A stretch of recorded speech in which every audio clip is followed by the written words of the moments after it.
तो cam show only मौजवान है। तो फोर्थ एपिसोड आ चुका है रिंग्स ऑफ पावर का। और भाई बहुत सारी डिटेल्स थी इस एपिसोड में और कितना लंबा था यार, बट ठीक है, मज़े भी आए बहुत सारे। और लाइक शेयर सब्सक्राइब तो करना ही है, तो जल्दी से जल्दी कर दो और एपिसोड शुरू करते हैं। एपिसोड की शुरुआत में क्वीन रिजेंट है ना, वो कुछ औरतों के साथ, उनके बच्चे होते हैं उनके साथ एक जगह पे खड़ी हुई दिखाई देती है। वो शायद राजमहल की मेन चीज़ ही है, वो वहाँ पे खड़ी है। थोड़ी ही देर में वो देखती है कि नेमेनोर में पानी घुसा है, हर जगह से फ्लड आ रहा है, बहुत सारा पानी आ रहा है और सब कुछ तबाह हो गया है।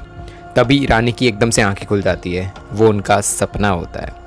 उधर तमार पब्लिक में सबको भड़का रहा होता है कि ये एल्फ महारानी को झूठ बोल रही है, उनको फंसा रही है, एल्फ की वजह से बहुत सारी चीज़ें हो रही है, वो सब तमार ये सब कुछ पब्लिक को भड़का रहा होता है। सारी पब्लिक में जितने लोग हैं ना, वो फेराज़ोन को बहुत ही मानते हैं कि फेराज़ोन बोलेगा वो सच ही होगा और वो सब कुछ। तमार सबको कहता है कि वो एल्फ हमारे द्वीप पर आएंगे और हमारा व्यापार और सब कुछ है ना वो कब्ज़ा कर लेंगे। ये तो हमारी रानी अंधी हो गई है या अपने पिता की तरह ही गुलाम बनने वाली वो एल्फ और सबकी। फेराज़ोन आता है और कहता है कि हम उस महान एडन के शैतान हैं, हमने वो पूरे समुंदर है ना उस पर राज किया है, जीत चुके हैं हम पूरे समुंदर को। क्या ये एक एल्फ हमें एक खतरा दे सकती है? सिर्फ ये एल्फ हमें प्रॉब्लम दे सकती है? सबके सामने मतलब ऐसा बोलता है, वो सबको सुनाता है कि हम सब मर्द हैं, बहुत सारे हमारी पीढ़ियों में से बहुत ज़्यादा बहादुरी दिखाई चुकी है और एक एल्फ आई और हम डर जाएंगे। फेराज़ोन सबको दिलासा देता है कि ये सल्तनत कभी भी एल्फ्स के हाथों में नहीं जाने वाली, सिर्फ हम इंसानों के पास रहेगी। पब्लिक बहुत ही ज़्यादा खुश हो जाती है और फेराज़ोन की बातें बहुत ही अच्छी होती है, वो सुन के खुश हो जाती है और वैसे भी लोग बहुत ही मानते हैं फेराज़ोन को। उधर रानी एल्फ को कहती है कि हमने तुम्हें यहाँ रहने दिया और तुम हमारे जो प्राचीन चीज़ें होती है और सब कुछ होता है उसके दस्तावेज और सारी चीज़ें लेके भागने की कोशिश कर रही थी। तुम्हारे उस दक्षिण जो वासी है ना, उसको तो हमने जेल में डाल ही दिया है, पर उसके साथ साथ हम तुम्हें भी डालेंगे क्योंकि उसने पब्लिक हमारी जो है उस पर हमला किया था। गैलेड्रियल जवाब देती है कि वो कोई आम आदमी नहीं, दक्षिण भूमि का जो सिंहासन है ना उसका खोया हुआ उत्तराधिकारी है। आपकी मदद से वो अपने लोगों को एकजुट कर सकता। सौरन को ख़त्म करने का अधूरा काम उसने लिया है, मतलब हम दे सकते हैं उसको, और ये पूरा जो चीज़ें ख़त्म कर दी है ना मारने की और सब कुछ, उसमें हमें आपकी मदद चाहिए। एल्व्स और इंसान की सेना इकट्ठा की जाए तो सौरन को हराया जा सकता है। रानी कहती है कि न्यूमेनोर में अपना अलग ही रास्ता, जो न्यूमेनोर है ना उसने अपना अलग ही रास्ता चुन लिया है पहले ही, और रानी वहाँ से निकल जाती है। गैलेड्रियल रानी के पापा का नाम लेके कहती है कि अब मुझे जो उनके आपके पापा है ना मेन, उनसे ही बात करनी होगी, उनसे मुलाकात करनी होगी, ताकि जो असली राजा है ना उनसे बात करनी पड़े और जो वही डिसीज़न ले पाए, क्योंकि आप तो ले नहीं पा रही हो। रानी गैलेड्रियल को जेल में डलवा देती है, ये राजद्रोह का जो होता है ना, मतलब उसके सामने बोला और सब कुछ, इसलिए वो राजद्रोह के जुर्म में उसे जेल में डलवा देती है। उधर समुंदर में इसिल्दुर जानबूझ के रस्सी छोड़ देता है ताकि उसे वहाँ से निकाल दिया जाए। सेल मास्टर आते हैं और डांटते हैं उनको और वो समझ जाते हैं कि, और उस इसिल्दुर को कहते भी हैं कि आज तक तुमने रस्सी आराम से खींचते हुए मैंने देखा है, आज ही तुमसे छूट गई है। वो और दो और उसके दोस्त होते हैं ना, उनको सेल मास्टर वहाँ से निकाल देते हैं। वेलेंडेल बहुत ही ज़्यादा गुस्सा हो जाता है इसिल्दुर पर, क्योंकि उसे वहाँ से निकाल दिया गया उसकी वजह से। पर इसिल्दुर और मतलब चीज़ें होती है ना कि इसिल्दुर सामने से ऐसा जवाब देता है उसे कि मुझे निकलना था, मैंने गलती की थी, पर तुम दोनों को भी निकाला तो अब मैं क्या कर सकता हूँ। मतलब थोड़ा बहुत दुखी भी होता है कि मुझे निकलना था पर उन्होंने हम दोनों को, मतलब हम तीनों को भी निकाल दिया।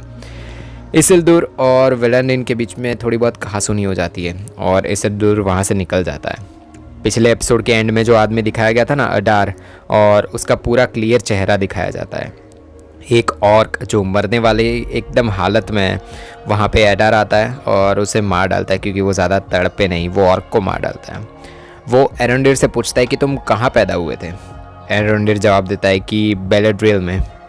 एडार पूछता है कि नदी के मुख के पास? एरोंडिर पूछता है कि तुम हो कौन, तुम्हें कैसे पता है ये सारी चीज़ें?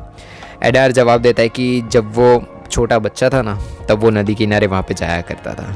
एरोंडिर पूछता है कि ऑक्स तुम्हें पितृदेव क्यों कहते हैं? एडार कहता है कि तुम्हें बहुत सारे झूठ बोले गए हैं, तुमको बहुत पहले से ही बोले जा रहे हैं। इस मसले को सुलझाने के लिए हम पूरी दुनिया नए सिरे से बनानी होगी और उसके लिए भगवान चाहिए, और मैं अभी तक भगवान बना नहीं हूँ।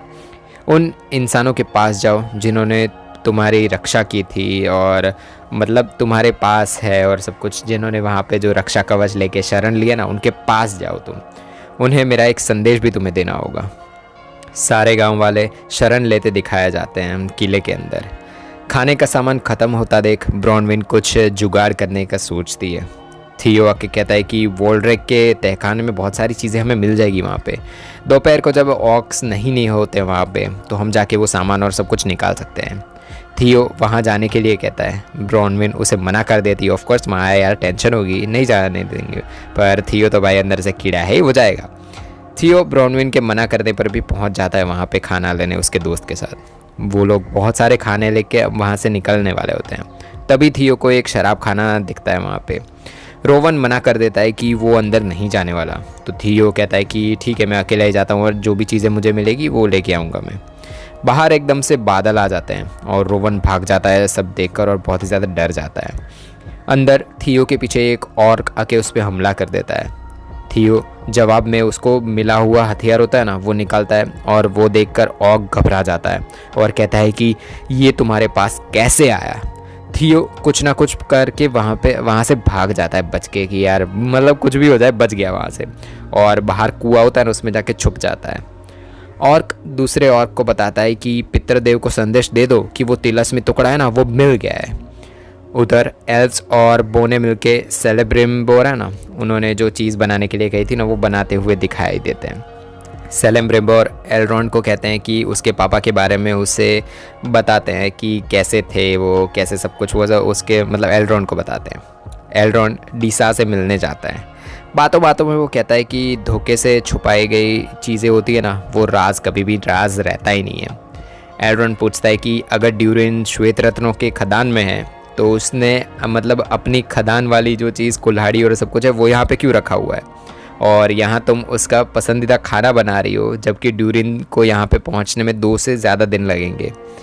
डीसा एल्रॉन्ड के सारे जो प्रश्न होते हैं ना, वो सारों के जवाब दे देती है कि आ जाएगा वो ड्यूरिन तो जल्दी से जल्दी, और सब कुछ दिखाया जाता है कि ड्यूरिन वहीं पे है और डीसा उससे बातें भी कर रही है। एल्रॉन्ड दूर से ये सब कुछ देख रहा है ये होते हुए और कहता है कि मिरर मिरार है ना, मतलब ऐसी जगह है, ऐसे कुछ मिरर मिरार, और उसके नीचे पूरी एक खदान है, ऐसी बात कर रहा होता है। एल्रॉन्ड एक खदान जैसी जगह होती है ना, उसमें जाता है। वहाँ पे दीवार के सामने जाके कुछ शब्द बोलता है वो, और वो दीवार खुल जाती है। तभी ड्यूरिन वहाँ आ जाता है और चिल्लाता है एल्रॉन्ड पे और कहता है कि मुझे पता था कि तुम यहाँ पे अपने राजा के लिए कुछ हथियार लेने या फिर कुछ भी यहाँ की चीज़ें हथियाने के लिए तुम यहाँ पे आए हो। एल्रॉन्ड जवाब देता है कि मुझे कोई परवाह नहीं है इस गुफा में क्या है क्या नहीं, मुझे हमारी दोस्ती की परवाह है यार, दोस्ती में राज बिल्कुल भी नहीं होते। ड्यूरिन कहता है कि तुम्हें कसम लेनी होगी इन पर्वतों की कि जो मैं तुम्हें बताऊंगा ना, वो तुम किसी को नहीं बताने वाले। एल्रॉन्ड शपथ लेता है कि मैं किसी को भी नहीं बताऊंगा। ड्यूरिन दिखाता है एक नई धातु को उसके हाथ में, जो है वो डीसा को एक खदान में मिला था, ऐसा बताता है वो। रेशम से हल्का है और लोहे से भी ज़्यादा सख्त है। ताकत होगी, दौलत होगी, सब कुछ होगा अगर ये बाहर गया, और सब कुछ। एल्रॉन्ड पूछता है कि फिर तुमने इस दुनिया के सामने ये राज को खोला क्यों नहीं। ड्यूरिन कहता है कि इसकी खुदाई में बहुत ही ज़्यादा खतरा है। मेरे पापा ने सावधानी के नाम पर खुदाई पर पाबंदी लगा दी है कि अब खुदाई नहीं कर सकते। ड्यूरिन उस चीज़ को दोस्ती के नाम पर एल्रॉन्ड को रखने के लिए दे देता है। तभी वहाँ पे सब कुछ गिरना शुरू हो जाता है। ड्यूरिन तुरंत ही जो 4 लोग फंसे हुए हैं ना वहाँ पे अंदर, वहाँ पे उनको बचाने के लिए कूद पड़ता है। हेलब्रैंड गैलेड्रियल को कहता है कि जब रानी के साथ तुम मिली तो ऐसी सिचुएशन में हमें सामने वाले को कोई कमज़ोरी ढूंढनी चाहिए, फिर उस कमज़ोरी को कैसे दूर किया जाए वो उसे समझाना चाहिए, ना कि उसकी कमज़ोरी का फ़ायदा उठाना चाहिए। तभी आप उन लोगों पे कंट्रोल कर पाते हो। तुम्हें उनके लोगों की बेइज्जती की, मतलब उनके पापा के मतलब बेइज्जती की, तभी उसने रिएक्ट किया। बाकी जितने भी चीज़ें तुमने वहाँ जाके बोले ना, उस पर मतलब रानी ने रिएक्ट नहीं किया, पर जब भी तुमने उनके पापा की बात की तभी उन्होंने तुम्हें जेल में डाल दिया और वो भड़क गई। गैलेड्रियल कहती है कि मैंने उनके पिता से मिलने की ज़िद की। हाँ मुझे पता है। फेरेजन आते हैं और कहते हैं कि एल्फ को छोड़ा जाता है, तुम्हें सुरक्षित मध्य धरती तक ले जाया जाएगा। गैलेड्रियल उन सैनिकों को मार के जेल में बंद कर देती है और वहाँ से निकल जाती है। एरियन इसिल्दुर से आके मिलती है और इसिल्दुर उसको 2 लोगों को निकाल दिया और जो भी चीज़ें हुई ना सब कुछ बताता है। एरियन कहती है कि मतलब अब तो तुम पश्चिम जा सकते हो। वो बोलता है कि नहीं यार, मैं पश्चिम जाने लायक नहीं हूँ और ये सब कुछ। और सैनिक दिखाए जाते हैं कि हर जगह वो एल्फ को ढूंढे जा रहे हैं। और गैलेड्रियल है ना, वो सीधा महाराज के जो महल होता है, मतलब जो मीनार में उनको रखा गया ना, वहाँ पे पहुँच जाती है। पर वहाँ पे रानी मरियल है ना, वो पहले से ही वहाँ पे होती है। वो गैलेड्रियल को कहती है कि बेहतर होगा खुद चली जाओ, वरना तुम्हारे लिए सैनिक को बुलाना पड़ेगा और वो सब लेके तुम्हें वैसे भी कल ले जाने वाले हैं, मध्यवर्ती तुम्हें छोड़ देंगे। गैलेड्रियल महाराज की वो हालत देख के रानी मरियल से माफ़ी मांगती है कि माफ़ कर दो, मैंने बहुत मतलब गलती कर दी। वो पूछते हैं कि हम लोग एक क्यों नहीं हो सकते, मतलब इंसान और एल्फ एक क्यों नहीं हो सकते? ऐसा क्या हुआ था जो महाराज दोस्त थे एल्फ के पर आप नहीं हो? रानी मरियल बताती है कि महाराज अपनी धारणाओं को लेकर बहुत ही ज़्यादा सख्त थे, पर उनकी ताजपोशी के बाद सब कुछ बदल गया। अचानक उन्होंने घोषणा की कि हमने वेलार देवताओं को भड़का दिया है मतलब, और हमें वापस पुराने तौर तरीके अपनाने होंगे। चीज़ें बदलने लगी और जब उन्होंने एल्व्स के साथ फिर से दोस्ती करने की कोशिश की तो प्रजा ने बगावत कर दी उनके ऊपर, और हमने बहुत कुछ खोया है। यहाँ पे बहुत कुछ चीज़ें हो चुकी है। उनकी जगह मुझे ताज पहना दिया गया, फिर वो मुझे यहाँ पर ले आए। वो चीज़ देख के गैलेड्रियल कहती है कि मतलब एक जगह दिखाती है वो, मतलब रानी है ना, वो एक चीज़ गोले जैसी चीज़ दिखाती है, और वो देख के गैलेड्रियल कहती है कि ये चीज़ का नाम तो मतलब पेलेंट्रियर ऐसा कुछ बोलते हैं वो लोग। रानी मरियल कहती है कि पहले ऐसी 7 दृष्टि मानी जाती थी, और मतलब चीज़ें हैं ना वो ऐसी 7 थी, पर 6 मतलब बची हुई है और 6 शायद खो गई है कहीं पे। उसमें से एक तो मेरे पास यहीं पे है और सारी चीज़ें छुपा दी गई है। ये मतलब जो मणि है ना, वो मेरे पिता को मिले थी, और इसके साथ ही एक राज भी छुपा हुआ है और सब कुछ। इस पर हाथ रख कर देखो। गैलेड्रियल उस पर हाथ रखती है और उसे सामने से पानी आता हुआ दिखाई देता है। रानी मरियल कहती है कि इसमें जो भी चीज़ तुम देखते हो ना, वो होने वाला है, और तुम्हारे आने वाला संकट है ना, वो भी दिखाई दे रहा है। गैलेड्रियल पूछते कि क्या आपको लगता है कि मैं न्यूमेनोर का पतन का कारण बनने वाली हूँ? रानी मरियल कहती है कि वेलर देवताओं ने हमें हमारी अच्छाई देख के ये द्वीप दिया था। अंधेरे में रहने वाले आज जितने लोग, अगर हम आगे बढ़ते रहे तो वो हमसे ये सारी चीज़ें ना वो छीन लेंगे। गैलेड्रियल कहती है कि आपको ये द्वीप इसलिए मिला है क्योंकि पूर्वज है ना, वो एल्व्स के साथ थे आपके। मरियल जवाब देती है कि मेरे पिता को भी ऐसा ही लगता था, इसलिए मैं तुम्हें कल यहाँ से भेज रही हूँ। गैलेड्रियल कहती है कि मध्य धरती को बचाने के लिए हमें एक होना ही पड़ेगा। हम साथ हो गए तो सारी चीज़ें जीत सकते हैं जो होने वाली और सब कुछ। मरियल जवाब देती है कि विश्वास 2 दिलों को जोड़ सकता है, पर 2 लोगों के दिल की वजह से पूरा जो राज्य है वो संकट में नहीं आने दे सकती। मैं रानी हूँ। रोवन अकेला रह जाता है और मतलब वो वहाँ पे आ जाता है खाना लेके और सब कुछ वहाँ पे, और उधर जो थियो है ना, वो तो फंसा हुआ है। तो यहाँ पे टेंशन हो जाता है उसकी माँ को बहुत ही ज़्यादा कि भाई आया नहीं है थियो, रोवन अकेला आया। थियो चालाकी से निकलने की कोशिश करता है, पर वहाँ पे एक ऑर्क उसे पकड़ लेता है। तभी वहाँ पे एरोंडेर आ जाता है और वो थियो को बचा लेता है। उन दोनों के बीच बहुत सारे ऑर्क पड़े हुए हैं। एरोंडेर तीर मार मार के ऑर्क्स को भगाता है वहाँ से, पर तभी ब्रॉन्विन आ जाती है वहाँ पे और वो थियो को लेके भाग जाती है। मतलब तीनों वहाँ से भाग जाते हैं, और जैसे ही वो लोग जंगल से बाहर आते हैं सूरज की रोशनी आती है और ऑर्क्स लोग बाहर नहीं आ पाते। उधर डीसा और बोने लोग कुछ प्रेयर्स करते हुए दिखाई देते हैं। एल्रोंड पूछता है कि ये क्या था? डीसा जवाब देती है कि ये उन चट्टानों से गुजारिश है कि वो बोने मजदूर है ना, उन लोगों को बचा ले। ड्यूरिन आता है और बताता है कि सब बहुत ही ज़्यादा मतलब एकदम अच्छे से उनको बाहर निकाल दिया गया है, जो 4 बोने फंसे हुए थे ना उनको। ड्यूरिन के पापा जो राजा है, राजा ड्यूरिन, उन्होंने ऑर्डर दिया है कि पूरी खदान को बंद कर दिया जाए। ड्यूरिन बहुत ही ज़्यादा गुस्सा होता है उसके पापा पर कि ये हर बार ये गुस्सा करते रहते हैं और सब कुछ।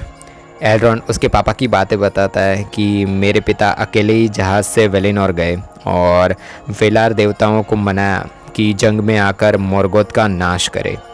उनके जो कर्म और सब कुछ था ना, वो बहुत ही महान थे, इसलिए जो वेलार देवता है ना, वो भी मेरे पिता थे, उनको देवता मानते थे, जो शाम के तारे की आकाश में बुलंद रखे, मतलब जो अभी भी है वहाँ पे बुलंद है एकदम। कितने सालों से मैं हर रोज़ आसमान को देखता हूँ, ये सोचकर कि वो मुझे देखकर बस सोचते होंगे कि क्या सोचते होंगे, अच्छा है मेरा बेटा, क्या नहीं है, वो सब कुछ देखते होंगे। क्या वो खुश होंगे या नाराज़ होंगे मुझसे। पर एक रात ख्याल आया कि वो मेरी तारीफ़ करे या बुराई करे, कुछ भी फ़र्क पड़ता ही नहीं है। मुझे तो बस एक बात से फ़र्क पड़ता है कि अपने पिता की बात करके मुझे खुशी मिल जाती है, बस इतना ही है मेरे लिए। इसलिए तुम्हें जो वक्त मिला हुआ है ना अपने पिता के साथ, वो उनके साथ बिताओ। ये सुनकर ड्यूरिन उसके पापा के पास जाता है और माफ़ी मांगता है उससे कि जे क्यों गुस्सा किया और सब कुछ। राजा ड्यूरिन है वो ऑफ कोर्स अपने बेटे को माफ़ कर देते हैं प्यार से।